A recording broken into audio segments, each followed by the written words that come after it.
Don't let upcoming holiday parties kill your diet. Today we're showing you how to enjoy all of those sweets and treats minus the guilt. Registered dietitian Ariel Warren says you can make better dessert choices. It's great to have you. So we're not ruling out dessert. We're just saying be smart about it. Oh yeah, of course. How can you, I mean, especially this time of year, you have to indulge a little bit. You can be smart about where you indulge and how you indulge. So we love that we like to see a liberal dietitian is our friend, right? We like that you're kind of acknowledging that you can't totally block out the sugar, you can't totally avoid the treats, but we can play it smart. So your first tip is to, where you can, cut back on the sugar. Exactly. So I love starting out with this simple tip because it's so simple. You can use any recipe. It works better usually with like cakes or soft cookies, things that don't need to caramelize or use the sugar for structure. But really, starting off with a simple cookie, that's a really easy way to start off with. So we have, these are witch's fingers, which I feel like every Halloween you always see witch's fingers. Yes. And so something about this, another thing about this actually is that it is green, and people think, oh, I'm kind of worried about green, but you can actually use stuff like this green chlorophyll, which sounds really crazy, but it's super high in antioxidants, and it makes your witch's fingers green. So you get the color you want and even some added benefits. Yeah. So back to the sugar reduction. You say it can work with any recipe? Yes. So let me show you how you do it. Okay. Okay, this is really simple because people say, okay, well, I don't want to mess up the recipe, but yeah, I don't want to ruin the cookies, Ariel. I don't want to ruin the cookies. Yeah, so just start off with about a 10% reduction, and you can actually go up to about 25 or even a third of your sugar and take it out and not really tell much of a difference. Really? And so yeah, so it's just, honestly, what I would do is I would take one batch of cookies, maybe you can half it, and then try one batch with only half the sugar, or another batch with about 3/4 of the sugar, but you can kind of play with it. But I always start with just 10% reduction, so I'll show you how to do that. So I can even I'll pour it in here, but I'll have you. So you just take 5 teaspoons for every cup of sugar. So if you want to do that and just... Let's see, where's my teaspoon? Yeah, where's the teaspoon on there? Hold on, here it is. Okay. So you've got a cup of sugar, and I'm taking out 5. Yeah, I'm putting it back in here.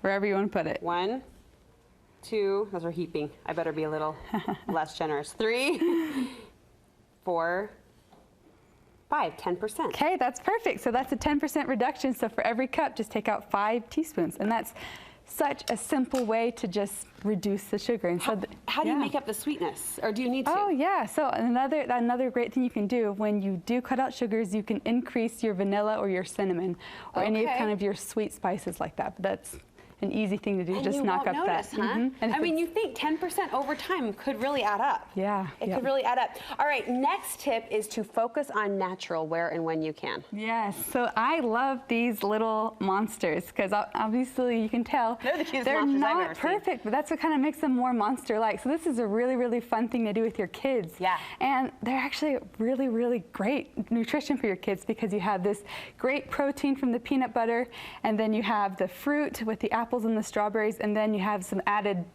little sunflowers for a little crunch. But those are adorable. they're just fun, and they're really fun to do with the kids too. So and fruit and nuts and peanut butter. Yeah. So again, those natural ingredients coming to play in a really darling dessert. Yeah, exactly. That the kids will love to make and eat. All right, your next tip is to upgrade your ingredients. What's an example of that? Okay, this is actually my very favorite thing to do ever. So all you have to do is just one simple ingredient swap. You don't have to overwhelm yourself by thinking you have to do so many different things and changing out the sugar and decreasing the fat. Just do one thing to work on. So these are, I love these little cookies. They're cute. You just gotta look at them. Yeah, they're looking at me is what's happening. So I just got the little oogly eyes. You can just get that from anywhere. But instead of using white flour, I actually used a peanut flour, and this peanut flour is 16 grams of protein for 1/4 a cup. Oh wow. And only 110 calories. So it automatically, from being about 1/2 gram of protein for one little cookie, it's about 3 to 4 grams of protein. So you really boosted the protein there. Exactly. Now don't cringe, don't die. I've never heard of peanut flour. Is that what you said? Yeah. Where do I get that? Actually, you can get that on Amazon, or you can get it actually through my website too. Okay. But it's Protein Plus is a peanut flour that I like to use because it doesn't have any added sugar or salt, and you actually have the added sugar and salt with PB Fit and other generic peanut flours. So that's my go-to. And is it a direct swap?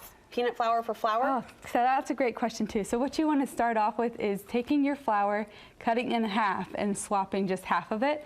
So this is actually about 3/4 of my white flour. I've made peanut flour. Okay. And so that's really a safe way to do it. It's just to cut the normal ingredient in half and sub it for the healthier one.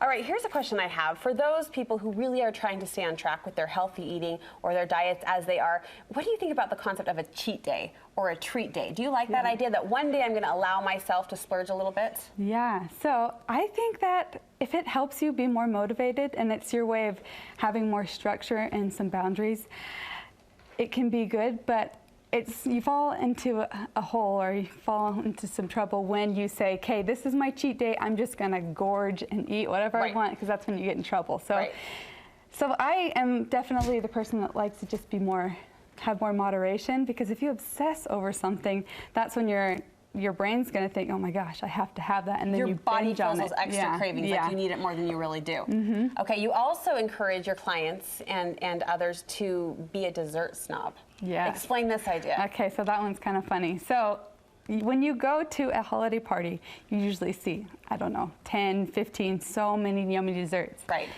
And so you always think, okay, I'll just have a tiny bite of each one, right? You just want to try just every single one, but if your little bite is tiny, then who even cares? But studies have showed that if you have lots of little bites, then you tend to eat more because it's not as satisfying and filling. That's a fact that I hope was not true. When you think of the little things, you're like, I can have more because they're small. Not true. Not true. Yeah, so what you want to do actually is just find the dessert you really want and just have actually a bigger piece of it, something that's satisfying, and just enjoy it. So be a dessert snob. Be a dessert snob, and you touched on another great point, enjoy it. When you are eating a treat, let it be that indulgence and just enjoy. You also encourage people, if they fall off the wagon, so to speak, when it comes to their healthy eating habits, to not wait until the next day, the next 24-hour cycle to get back on track.